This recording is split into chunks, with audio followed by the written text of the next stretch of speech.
Jay. Yeah, it's me. Okay. Mm-hmm. Welcome back, boys and girls. I wasn't paying attention. Episode number 300. What? 993. 303. 303. Yeah, we're getting close to that 304. It's 303. Name is Jay. To my right, I have Eddie, and behind the camera, we have Miggy Miggy. Yo, yo. And before I walked in, I told the boys I'm gonna be a hater. Um, yeah. So I did go watch the Odysseus. The Odyssey. Yeah. The Odyssey. Mm-hmm. Yeah. I didn't like it. Okay. I don't like it at all. That's a weird take. Why? I understand what he did. I understand that he's doing a modern interpretation of the Odyssey. Mm-hmm. I get that. Why I didn't like it, and I'm not talking about his ability to film or cast or direct. No, it has nothing to do with the movie itself. Yes, something to do with his interpretation of the Odyssey. When I watched it, it didn't sit well with me because the way I could remember it, it wasn't sitting well. So I went rabbit holing for the past couple of days and stuff like that. Um, and yeah, I was kind of right in my predictions because the actual book Odyssey, right, that was written by Homer, it's poems, right, which was kind of cool because he casted what's his name in the beginning. He's talking Travis Scott. Travis the Scott. Bard. That was cool. I like that part. Why? Because like Homer of his days, lyricist, and Travis Scott is nowadays lyricist. That makes sense. There's a video of Nolan explaining why he did that. Yeah. Yeah, that makes sense. That's cool. That's the only rapper that he knows. Okay, you watched Flagrant. That was Flagrant's dumbass. Yeah, I watched Flagrant's take on that too. Flagrant, this shit was retarded. What they were talking about. So, the core of the Odyssey itself, it's like the continuation of the Iliad, which is basically taking over the Troy and this and that, the third. But the core of all of Greek mythology is how the gods are basically like living their life and they're using the humans and just basically like they're toys, right? Number one, all we had was Athena in the movie, which is crazy to me. Yes, Athena is the god that that Odysseus like prays to and respects and this and that and third. All good. There's like a caveat with that too, and I'll get there. But there's a lot more. There's Poseidon, there's Zeus. They're just mentioned, right? But they're really not brought in. Like the entire situation, why he's in this shit mess, is because of the gods. Mm-hmm. And the whole situation, why he's in this shit mess, is because of Athena. Because what happens is when they do end up conquering Troy, right? Mm-hmm. You remember Zendaya is like that girl that they're holding her, and then it kind of shows that they're like chopping her head, but they don't really say that they're chopping her head. As a matter of fact, what happens is in a real book, Ajax, who's one of the warriors that's along with Odysseus within the army, basically takes the princess of Troy, and they basically just grape her on the footsteps of Athena's temple, and they knock over the Athena's statue that's made out of wood, not the head, just the statue. They knock over, but the head doesn't separate. But Athena gets pissed at them, and she basically talks to Zeus and Poseidon, and they bring the wrath of gods on the Greek army's ships when they're going back home. So the reason he gets in all this mess is because Ajax pissed off Athena to begin with. I thought the reason he gets into this mess was the manipulation of the giving somebody what is perceived to be a gift, and it's really stabbing them in the back. I thought that was the reason Poseidon punished him. That's different. So the whole story, that entire Greek army, like only like a small portion of it returns because Athena basically like just like slaughters them with or prayed. Now what happens as he's going, he doesn't just like, there's a little bit of that ego that comes out because Odysseus was a very ego like he had a very big ego because he was a great warrior, right? He was really fucking good.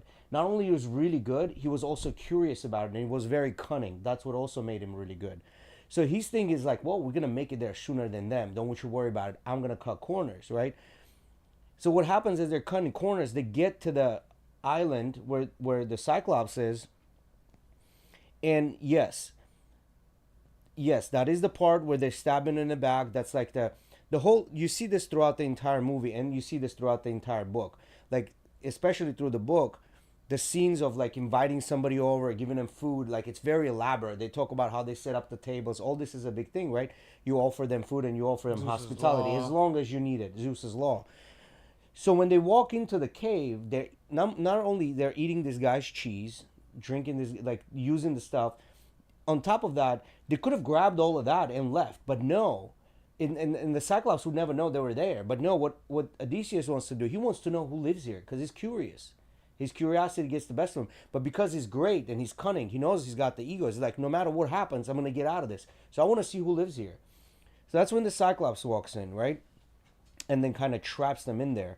And when he traps them in there, he slowly starts eating them. And you saw that what happened in the movie, right? In the book itself, Cyclops actually has a conversation with Odysseus. Yeah, I heard he wasn't necessarily. I heard he wasn't necessarily mute. Yeah. Yeah, no, he was not mute at all. They have a full conversation. As a matter of fact, the Cyclops enjoys the conversation so much that he tells him, I like your conversation. I'm going to eat you last. But Odysseus himself comes in by bringing wine and all kinds of other things. And he gives them the wine. But Cyclopses are not used to drinking alcohol. So as he drinks this, he falls asleep. That's when they decide this ruse of like stabbing him in the eye, and then what they do actually, they don't tie the hay behind on their backs. They actually tie themselves to the bellies of the sheep, and the sheep walk out. And as that happens, the Cyclops asks him, "What's your name?" He goes, "My name is Nobody." So this is part of him being cunning, right? When they stab him in the eye, he screams like, "Hey, they stabbed me in the eye! They stabbed me in the eye!" Cyclops has other friends and brothers and sisters on this island, right? It's a community. And when they come in, they're like, who stabbed you in the eye? Nobody stabbed me in the eye. Nobody stabbed me in the eye. So he runs away. So when he gets on a ship, as he's leaving, he turns around, looks back at him and says, I want you to know who outsmarted you and ran away. My name is Odysseus. I'm the son of this, this, and that. And this is how the Cyclops learns his name and then starts praying to Poseidon. And Poseidon, like, punishes him for that. Now that's just a part of why the whole thing is important with the gods, right? Like, because the gods are the ones that are doing all this to the humans, right? And then another thing is his ego, because Matt Damon is portrayed like a man that's like kind of longing for his home, this and that. He's just a regular man, but no, Odysseus wasn't just a regular man. He and there's a part where he's like reminiscing about the Troy, the war, and how he did. Maybe he didn't do it right, and there could be no. He was glad to tell the story. He was happy that he slaughtered that many people. Like he was very like, this is my name. I did this. Well, I mean, at the end of the day, like, isn't this a story that's been accumulative, like, of many Greek myths and a real story probably put together?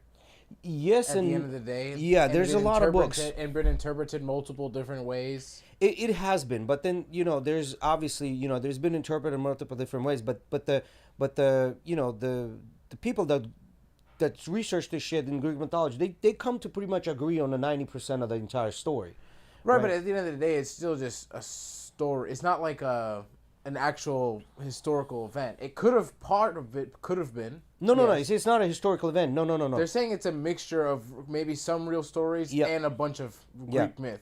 Now, the main thing about Odysseus, why I didn't like it, is this is a story. Like, if you look at Iliad is a story about a current warrior who is Achilles talking to young warriors about his, like, that's the story. It's to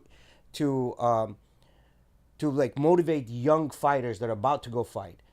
Odysseus' story is more of an older, mature warrior telling the story to the young warriors of what could happen, type of deal, right? But the key part is he also goes to the underworld, right? One of the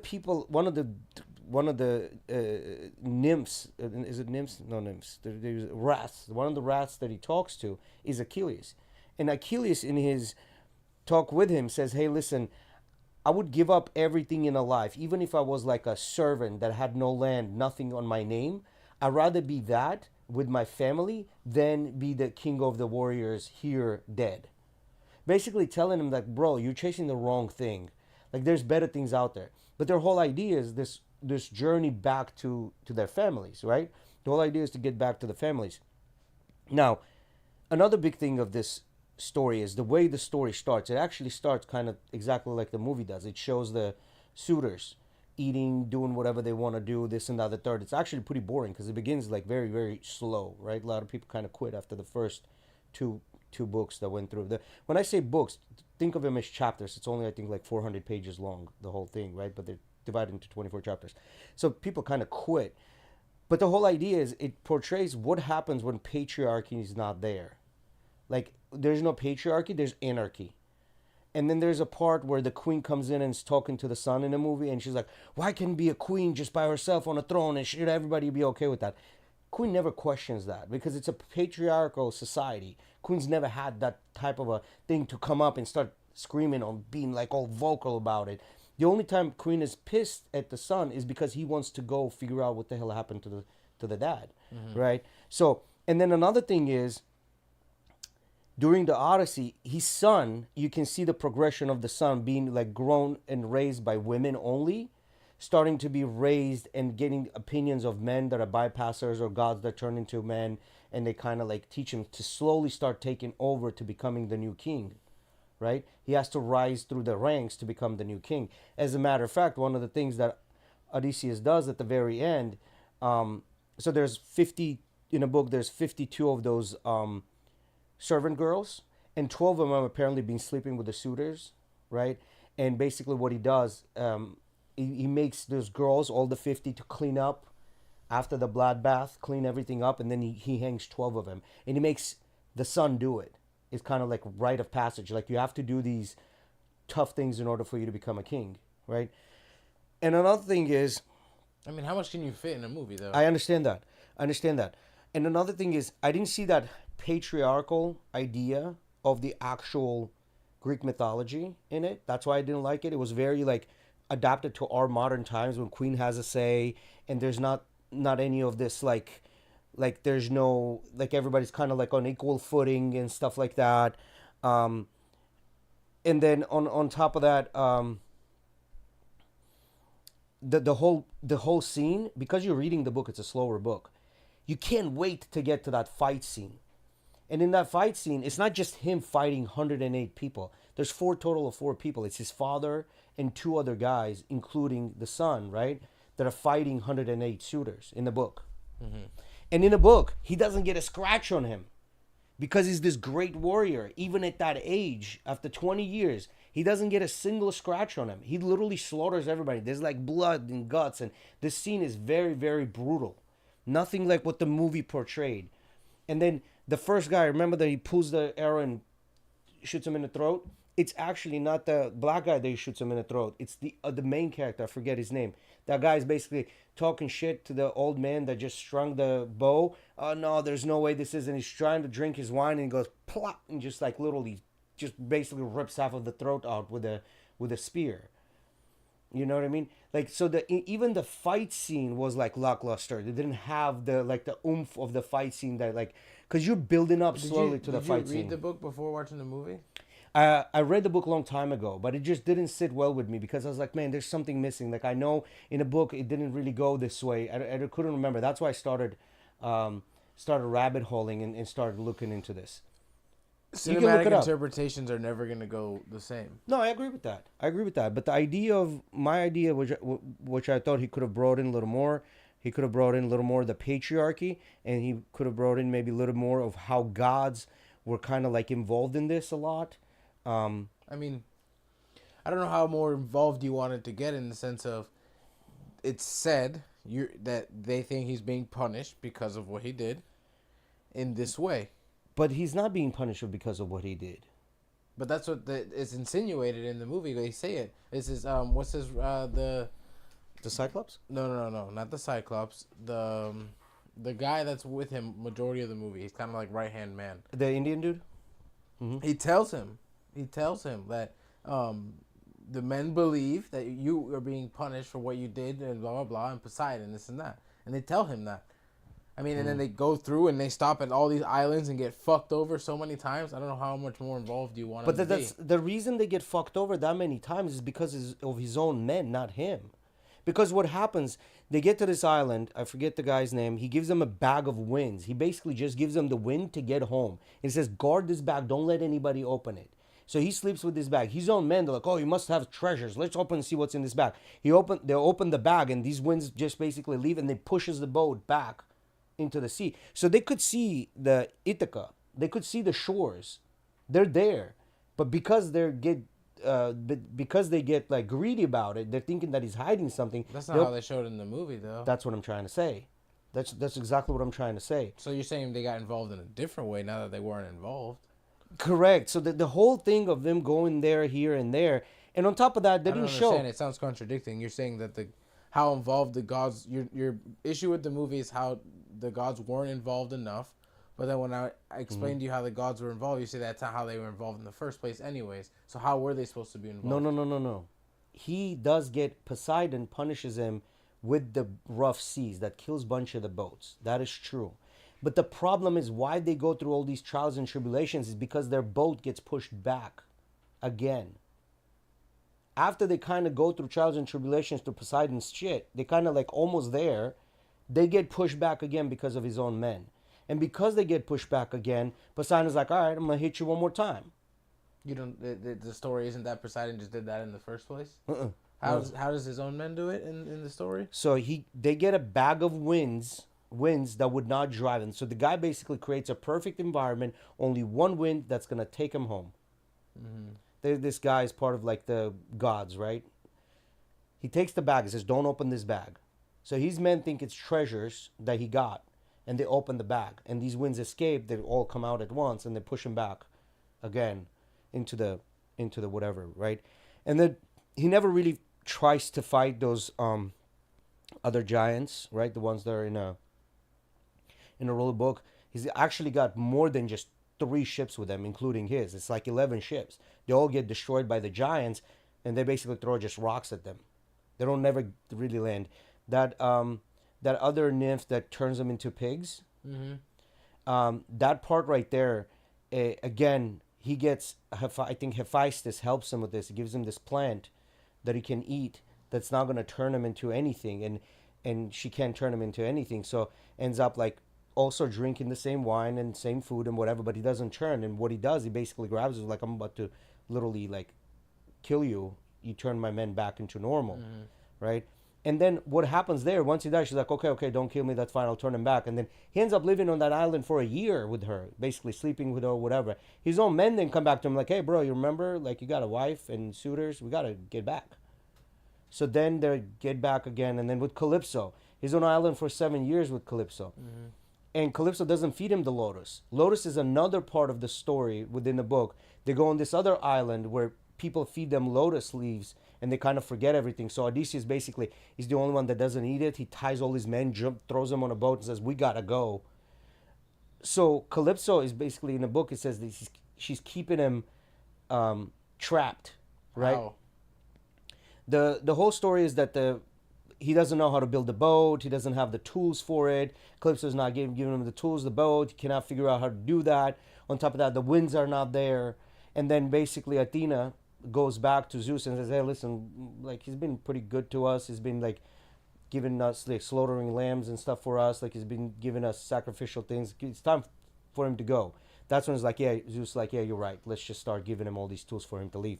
But during those 7 years, he's actually like sleeping with her. So anyway, what I'm trying to say, Homeboy was sleeping with a bunch of women along the way too. Yeah, like he was just smashing girls left and right along the way. So they don't show that either. You know what I mean? They don't show this playboy status of him, because in a Greek mythology, these guys were human, but they made feats and they did things that would defy God's will, and they would actually succeed doing that, right? And I didn't see that in the movie. This is why I didn't like it, because I get it, it's his own interpretation. I get it, there's not enough time. I get all that stuff. But I wanted to see a little more of like the actual Greek patriarchy portrayed in it, and then a little bit of more of the gods being involved and being a little bit closer to the book, because the book itself is pretty good. You know, his movie was good too. It was good. It was his own interpretation of it, but to me it was just boring. Like a lot of shit didn't make sense. Like, why is this happening? Why is this happening? Like it left too many questions open. Like it kind of flows. It give it to him for somebody that never read the book, perfect. For Yeah, somebody I that know. read the book and forgot about it, perfect. Yeah, I never read the book, never knew any stories about it. I could tell you anything Perfect. beforehand. The only thing I knew about was there was a Greek story about a Trojan horse that they hid inside of and Yep. took over Troy. Mhm. That was like literally my extent Perfect. of knowledge. Yeah. Perfect. Thought it was a great movie. And then another thing is in that book it basically kind of shows that someone's heroes are someone else's like monsters, right? Achilles is a hero to Sparta, but he's a monster to Troy. Odysseus is hero to Sparta, but he's a monster to Troy. And these guys were proud to do these things. You know what I mean? Then there's parts in the book where he talks about when he meets a lot of the women that have passed, and they have their own sons that would, the sons would go out on these Greek, wars and things like that, and mothers will tell the stories about the sons, and it's kind of like telling you how someone's name gets to be there. And then it's also part of the patriarchy. Even the dad is not there for 20 years, but his deeds, the things that he does, give name to the sons, right? The sons, like, that name carries them throughout, right? Like, for them to become, and it's something for sons to look forward to. And then there's a part where Agamemnon gets killed by his wife, right? Who basically sleeps with his cousin, and they decide to kill him. And then Agamemnon's son finds out about it and slaughters everybody. And they tell that to Odysseus' son. It's like, hey, by the way, this happened over there, right? Like, if your dad doesn't return, you might gonna have to do something like that. You know what I mean? So he's slowly getting geared up to this idea that he's gonna have to fight, and it's gonna be a big battle, right? And this is what I'm saying. So when you're reading this book, and it's slowly, like, it's building you up towards this last fight, and this last fight is truly like brutal, like guts. I'm talking about half a torn faces. Like, he doesn't, like, there's a part where one of the suitors basically comes down to his leg and says, hey, listen, like, I always didn't agree with them, this and that. Like, I'm kind of prophetic about it. I knew they shouldn't be doing it. I wasn't sleeping with any of the girls, this and that. He looks at the guy, goes, well, if you're such a prophet, you should have known what would have happened. And just basically, like, stabs him with the sword. He basically kills everyone, right? And there are a bunch of, like, where they're, like, going down and they're, like, slapping the ground. Oh yeah, like Odysseus. No, none of them were alive. They all were slaughtered completely. Nobody survives. As a matter of fact, that brings another war to him that is about civil war to come out, because a bunch of men left. Nobody came back. Only Odysseus came back. And a bunch of rich people's, because it's 4 islands, rich people's sons were slaughtered. So they're about to get in a fight, and then Athena basically comes down and separates them all up, and, like, it's all kosher now, and then just kind of go away. And on top of that, it doesn't portray the reason all of his men died was because of him, because of his hubris, because of his ego, right? Like, It does portray that in the movie. it does, but it doesn't. It almost like They say it straight up that you're gonna die because of you, and there's nothing you can do about it. yeah, They there's literally say that, like, straight up. Yeah. All of your men are gonna die, and it's because of you. yeah, all of your men gonna die. No, they say all of your men gonna die because they're gonna slaughter the cows, and that's how they're gonna die. Zeus gets pissed off and strikes the boat with the lightning and basically kills all the men right there. That's just where most of his men die, right? But in the part where he's like, oh, we're either gonna go through whirlpool or the animal, like, he's like, no, let's go through whirlpool. We can make it. The guy's like, no, we're going here. So he kind of leaves him a choice there, right? So he's portrayed as very human. Like, he wouldn't be that. He wouldn't have been that. He would have been very cunning. You know what I mean? Very, very smart. Like, he does care for his men. He does like them, but it's very Machiavellian. Like, end results justify the means type of deal. I mean, it did seem kind of like that. Like, once he learns that they're gonna die, he's kind of like, well, Yes, and then he kind of says, remember, he says, like, no, they're not gonna all die. I'm gonna prove it to you. I'm gonna make sure that they not die and stuff. And he tries. He does try. In the movie they show that he does try to tell him, like, hey, yo, why are you eating the cow? What the hell is wrong with you? You know what I mean? I mean, no, I'm not saying that the movie wasn't completely the same. Movie was good. It's just I understand why he did it too. I think like, you have to just look at it as a separate story. You have to look at it as a separate story. You can't. Because this is the problem, ready, Jay? If every time a movie was interpreted by its original story, whether that be a really old story like this one, where was probably told for word of mouth for who knows how long, and then finally someone wrote it down because of a collection of this and that, and then stories like, for example, I'm gonna You got tired of the same two generations telling the same story at every party, so you're like, bro, just write it down. So like, what I was gonna say is, imagine if every time a comic book movie, like a superhero movie came out, if the first movie isn't like exactly like the comics, and everybody's pissed off about it. It can't necessarily always be No, like that, I understand. I get that, and I understand why a lot of people will go and watch Marvel movies like, well, I didn't like it. Why? Because it's not the same like the comic books. I get it. I never really had the want or need to read the comic books, so I couldn't care. I just go and enjoy the movies, which I understand why a lot of people went and enjoyed Odysseus as the movie itself, because they didn't give a shit about the book, right? They just went there and enjoyed it. But as I said, that's fine. But the whole idea, which I would like to see there, was like that patriarchal hierarchy. It would have been at least that added to it. But I also understand, in 2026 you can't be doing that and then getting a good movie, and I don't think that had anything work. to do with it. It wouldn't work. It wouldn't work. I don't think it would, to be honest. But like just the whole princess, her questioning like why men have to be in charge of things and things like that. That would never really happen. I think in a this might sound weird. I think in a movie where a little baby girl gets sacrificed to the gods, you don't have to question like wokeness. What do you mean? Well, they had to tell the story, right? They're gonna tell the story how they feel that the story should be told. I don't think he took that into consideration. No, he did, because they had to. Well, that was the key reason why Iliad is even a thing, why Troy and all that stuff is a thing. The reason the baby girl was sacrificed to Poseidon was for Poseidon to give him a easy journey to Troy to do all those things. This is why the mom was so pissed and stabbed him. Like they had to show. And then that's a really big important key, because when he talks to Agamemnon in a afterlife, Agamemnon basically tells the story. That's what makes him come in as a beggar and like in disguise to make sure that his wife is still like loyal to him. Like that's part of the story. He couldn't miss that part. There was no way he could miss that. By him taking out the little girl, it wouldn't make sense at all.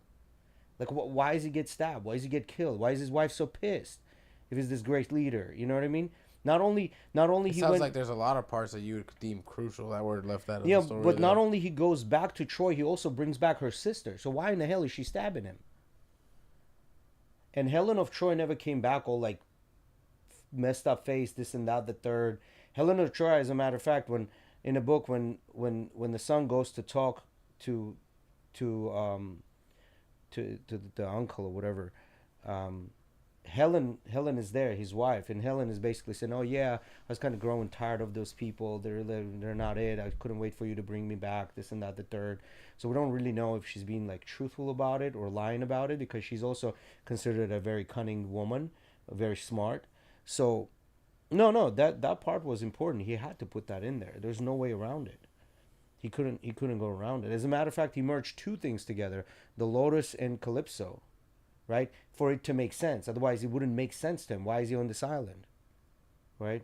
Without going too much into detail. So I can see why he merged those two things together. Well, I don't know. Overall, it was a good movie, but it was like a little bit, I guess I went with too high hopes of it, And also, like, all of his battles throughout the movie are very, very gruesome. Like, him stabbing a guy, Cyclops in the eye, like there's a fucking the eyes juices are boiling, like, and this guy screams of bloody murder, and like there's fucking blood and eye guts everywhere. Like it doesn't show this brutality of Odyssey of the Greeks, right? Because Greeks were brutal by nature at that time. They were just literally slaughtering everyone, and there were no, like, they were just like you said, sacrificing kids. There was no. Nobody was spared. Heads were rolling, and I didn't see that too much. I don't know. I think they allude to it Yeah, they do allude to it. Yeah. They allude to it, and feel like that's not necessary to tell the story. You can kind of allude to how gruesome they are, and then have that as an understanding. Yeah, I guess. And I think most people have a general understanding of like, let me go on. Most people have the general understanding that war back then was pretty fucking. Nah, I don't think most people do, bro. I think they do. I think most people do. Yeah, I honestly don't think. I don't think people. I don't know. At the end of the day, I think it was a story. There's like. Yeah, it was his majority of it. interpretation, 100%. And it's one thing when, like, for example, he just finished. What was his last movie? Oppenheimer. Yeah. Something that was like to the bone, real as shit. Mm-hmm. Right. Versus this, it's a story that's already fake in most factors. I'm not saying the whole thing, right? But like when I looked it up, at least it said basically that the Odyssey is a combination of what they think to be maybe some true things and a lot of mythical god stuff that's fake. Yep. Yep. And even the islands themselves, right? Right. There's islands of Ithaca right now, the Itokias or whatever they're called, but it's not those islands because they're nothing like. Because then on this island is basically just rocks and shit, and only sheep can fucking people herd sheep and shit. That's it. And some olive trees grow. You know what I mean? That's about it. I don't know. I thought it was great. It's long. It's really long. It's very long. I was getting bored halfway through. I was just kind of like itching to get out. I wouldn't say I was getting bored. I think it maintains a very static level. Yeah, kind of like keeping you engaged, but there's nothing like too crazy going on at one point. Mm-hmm. And then there's like spikes, of course. You know, things like the Cyclops. You know, and but like for example, like those spikes can sometimes be a little smaller than others. Some of them last a little longer, like the Cyclops. Yeah. Right, because they're in there for over a night. Or, for example, the sirens, they go right past them. Yep. Right. One of them, does he end up jumping? Yeah. One of them jumps. Right? Yeah. The Asian guy. I ordered some of the merch that they did. Yeah. Yeah, because it has like the as a shirt I got has like the song that Travis sings, the song that the Bard sings as his story, and then the other one is the quote that he says after the sirens, after they take the shit off of, after they unstrap him and stuff, and he says basically like, what you want most is what you cannot have most, and what you cannot have most is what you want most, or something like that. Yep.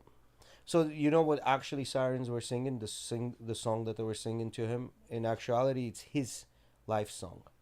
So he basically gets a snapshot of his own life, past, present, and current. That's what makes him so emotional. Like he gets all of it. Like what's going. Oh, and you know what's the craziest thing? That witch, which is really not a witch, it's like an apothecary in a book, right? Like she's Cersei. Cersei. Yeah, she basically knows what herbs to use to do what. She can do good and could do bad. So she's not really a witch. She's just an apothecary, right? They end up actually having a kid. Who then, on one of Odysseus' journeys, after everything is over, doesn't know that's his father, and then like shoots a poison arrow, and kills him. And then the crazy shit is this. Ends up marrying the queen and becomes the stepdad to the son. Yeah, so there's like that's what I'm saying. Like the actual book has got so many twists and turns, and like you read it once, it might not be enough. You gotta fucking read it a couple of times because you miss so many parts and pieces. Like people talk about like how you can have a whole entire 2-3 hour conversation about just one word. What do they mean by just that one word of saying it? So the story, like the actual story, is very, very interesting and very slow. So yeah, but other than that, I thought Chris, he did a pretty good job as far as like filming a movie, introducing this to someone. I did see something cool about the movie that Be fair, sorry to cut you off, but to be fair, he didn't film the movie.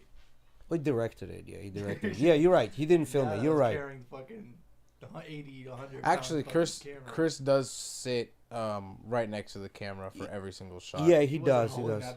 No, it's a group of guys holding it because it's not the way they filmed it. Because so you know how everything up until now, when they say shot in IMAX, there's never been a large feature film that's been shot 100% in IMAX. The reason for that is because IMAX cameras traditionally are super loud. because it's actual film, and it's this big ass film that's larger than any other format. It's really, really loud. It literally sounds like Probably like a fucking AC machine. you know how they. No. It sounds like a film machine, but it's just super loud. I don't know if you want to look it up. Whatever. The noise of an IMAX camera traditionally very loud. Yeah, exactly. Something like that, but very loud. Where you can't film dialogue. Essentially, like if I want to film how we're filming this right now, you couldn't do with an IMAX camera because it would literally be fucking the audio, like sideways. So they reached out to IMAX and said we want to finally film something in 100% IMAX that has dialogue, and they had to build this blimp, essentially an encasing that holds the camera and has crazy sound dampening to where they can use it for dialogue. But then there's another issue.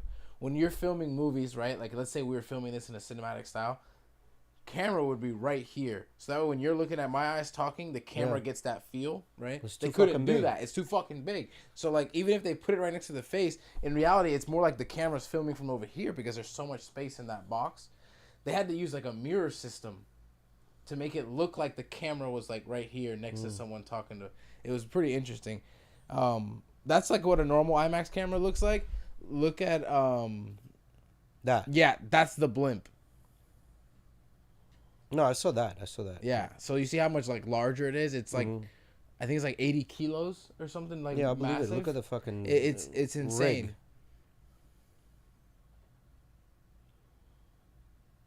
He is like the IMAX dude.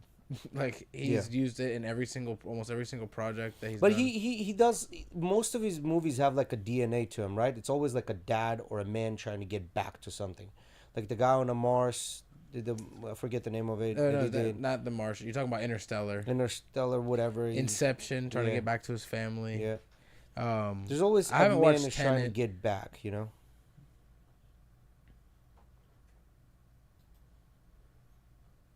Yeah, so... I mean, don't get me wrong, he's a great director and everything is fine, and it was his interpretation of Odyssey, right?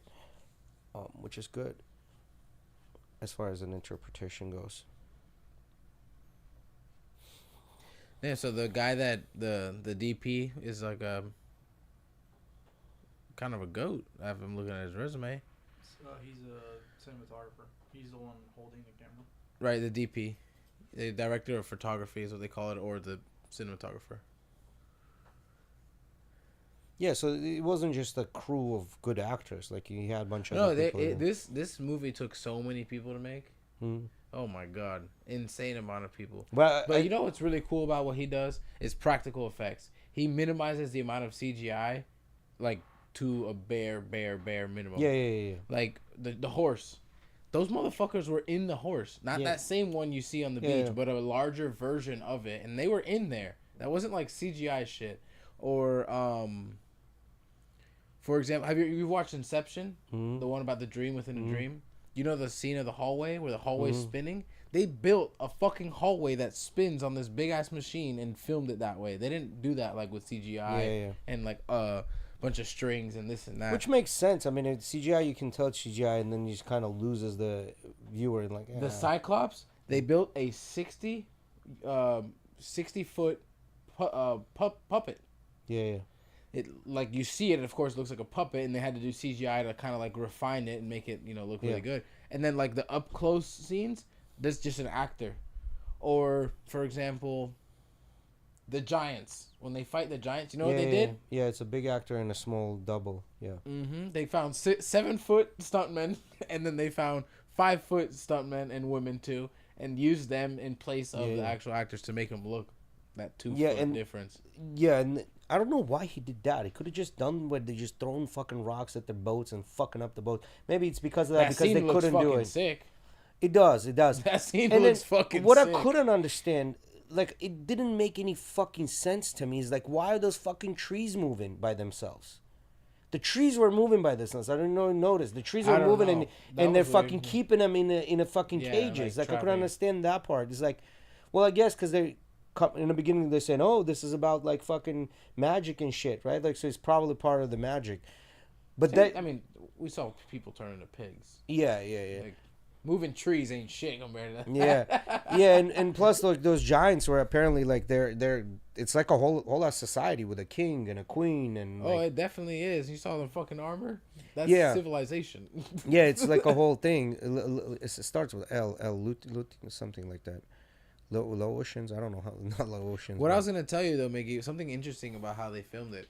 If you ever watched the movie, which I know we just talked a whole bunch of shit about it, so but regardless, if you ever watched the movie, something that you'll have your eye keen to now, is they struggle really bad to pull focus, and then they can't redo the shots like you would with digital. It's not like, oh, just reset it, you know. because it's a whole ass new movie. The real. The IMAX camera can only film for 3 minutes at a time, anyways, and the film is precious, like in the sense where it's not fucking cheap. They spent so much money on that shit, and like the reason that the focus pullers struggled is, remember how we were talking about the other day when the sensor size gets bigger, that even though at the same aperture, depth of field changes. So IMAX 70 mil, you remember we were comparing? Imagine IMAX 70 mil being almost this fucking big, right? So sensor size gets huge. And they were apparently filmed it on a T2 lens. You know how cinema uses that T-stop? And in reality, it was like filming on a f.1 because of how big the sensor was. And so like I heard about that before going to watch the movie, and you see it a lot. Like the focus pull will happen, and they'll go too far. Like say they're trying to like someone behind and someone in front talking. When they go to switch that person in front, especially because when things are closer to the camera, it's harder. It like goes too far. The guy goes like from into focus to out of focus back to into focus. It's interesting when you watch it, and it's like insanely blurry because like when that shit's out of focus, it's out of focus bad at f.1. It's very difficult, and when they do that, they're doing it by measurements as well. Yes. Which is I'm very. It gets insane at that level. I'm very curious as to like the technology that goes into it, like a IMAX camera like that, because it's like top tier technology, but implementing it on something that is super old, which is film, right? Like, how do they get the guys to be able to even see through a viewfinder and watch what's actually happening? Like, how does that even fucking work? Like, or a fucking focus puller having a monitor, a wireless monitor. Like, how do they hook all that shit up to get it to integrate with like digital now? You know what I mean? Good question. The way they shot that movie is fucking insane. There's only a few dozen of those cameras, anyways. But let me ask you. Yeah. There's very little amount. Let me ask you a question. Like, unless you're into cameras and understanding how this is being shot, like an average person wouldn't even fucking understand any of this. Well, they pushed a lot for this IMAX 70 mil thing, right? So, but there's only 25 movie theaters where in the entire United States that you can go to, and closest one is in fucking Miami. Yes and no. There's only like 20 something movie theaters in the U.S. that can display IMAX 70 millimeter film. Yes. Right. Now, there are movie theaters that can display what's called IMAX with dual laser or GT laser, which basically will still give you that full aspect ratio of the original film. Now you're just not watching actual film. You're watching a digitized version of it. And then, like, when you go to the normal theater, you're getting cropped more and more depending on what theater you're watching it in. But from my understanding is I did a little bit of research, and people basically were saying they've seen it in 70 ml and seen it in regular, and they said there's not much of a difference, like, within a movie itself. I think the whole experience is a little bit different when you're watching it like that. Maybe. Right? It's like playing Ghost of Tsushima in black and white mode. I don't know if... You think so? Can you just look it up, Miggy, the IMAX 70 mil crop comparisons? I personally... maybe it's because I'm somebody that is like a nerd about... kind of a nerd about this shit. I would want to watch it in its intended format. Yeah, with you it makes sense, because you can tell... But like... For example, you're telling me that if you have the option of watching this or this, you'd rather watch the cropped version? For me, as a casual, average person that watches the movie for entertainment purposes only, it wouldn't make a difference. Me as a casual person, It would not... Like, for me, it wouldn't make a difference if I can see a little bit more above his head and a little bit more below his waist. It just really wouldn't make a difference. But it's not a little bit, in my opinion. It's a fucking lot. I mean, but... It literally tells a bigger picture. Yeah. Well, yeah, I mean, clearly, yeah, but I'm like... I mean, am I getting that much... Like, how much more of the movie am I missing? You know what I mean? You just missed all those soldiers, yeah. You see like 3 on the normal screen. You see fucking 1, 2, 3, 4, 5, 6, 7, 8, 9, 10, 11, 12, 13, 14. Mm-hmm. But it doesn't matter because City's still on fucking fire. I get it. But in my opinion, I think it's cooler to watch it in its full glory. And I agree with that. Rather than somebody that deals with cameras all day long, you would want to see it because you would appreciate that. I do appreciate it. It comes down. Would you rather see something in 1080p or 4K? Again, to me, cheers.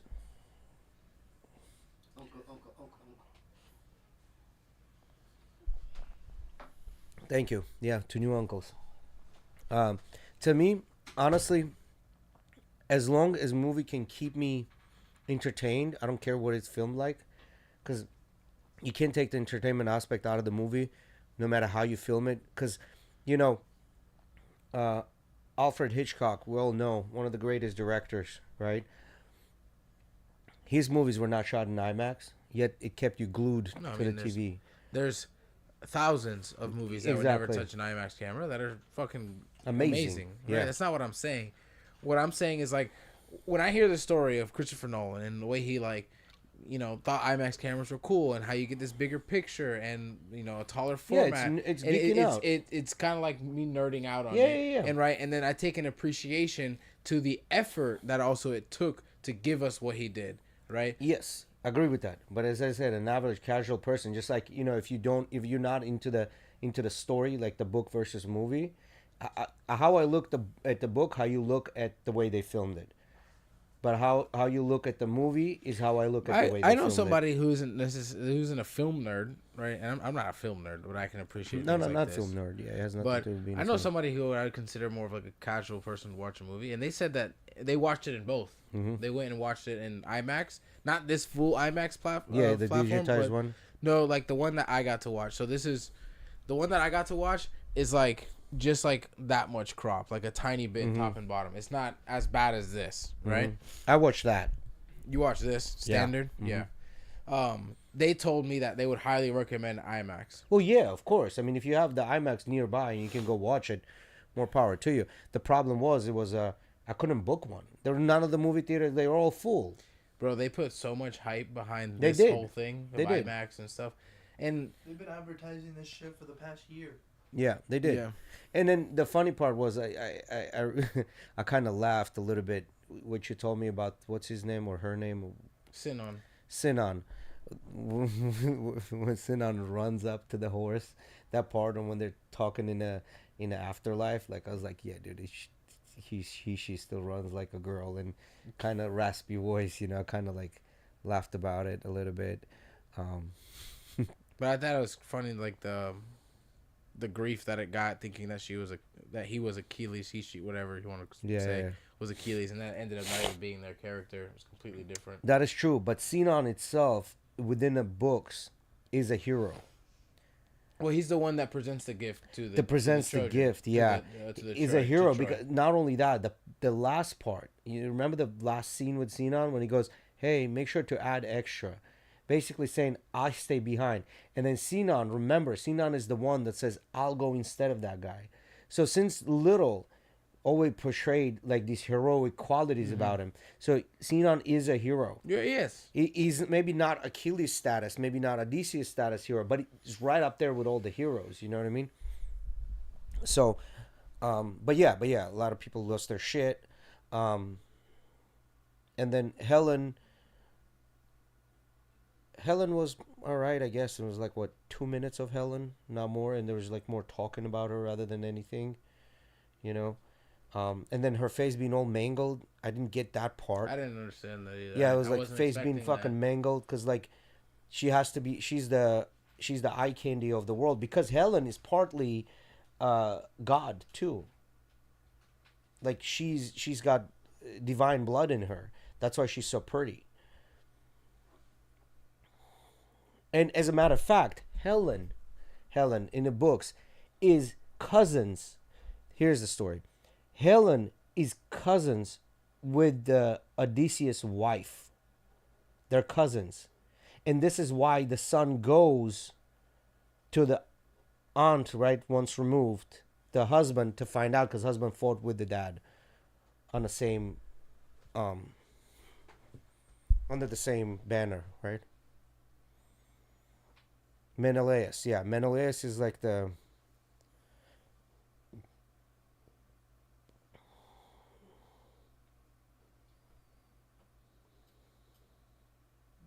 Menelaus was the one that sought to kill her.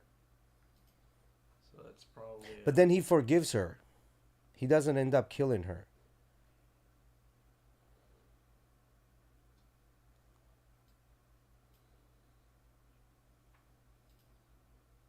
In a real book or in a movie? Neither Homer's Odyssey nor Greek mythology gives any inkling.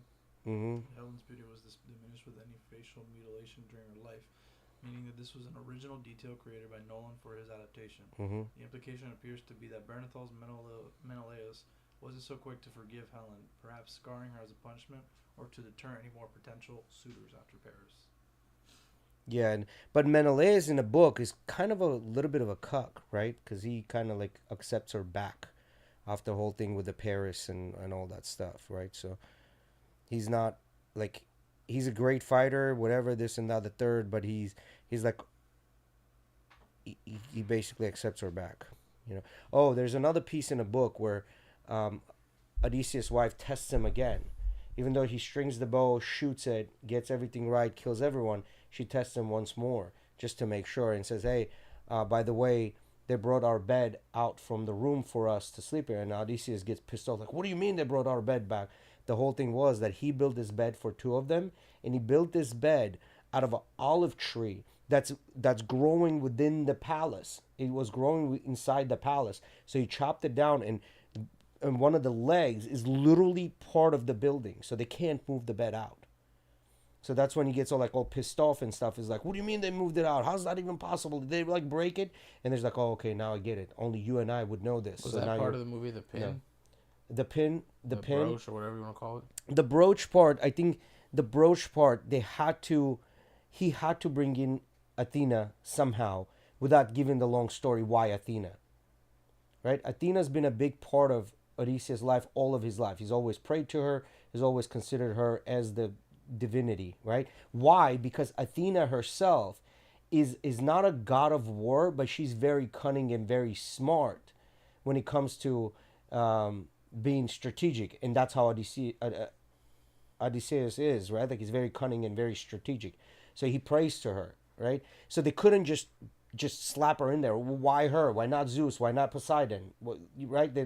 That's where that comes in. And in the movie, they show like it almost says that she might be like in his imagination that he's seeing her. Yeah, that she might not be actually. She might not actually be real.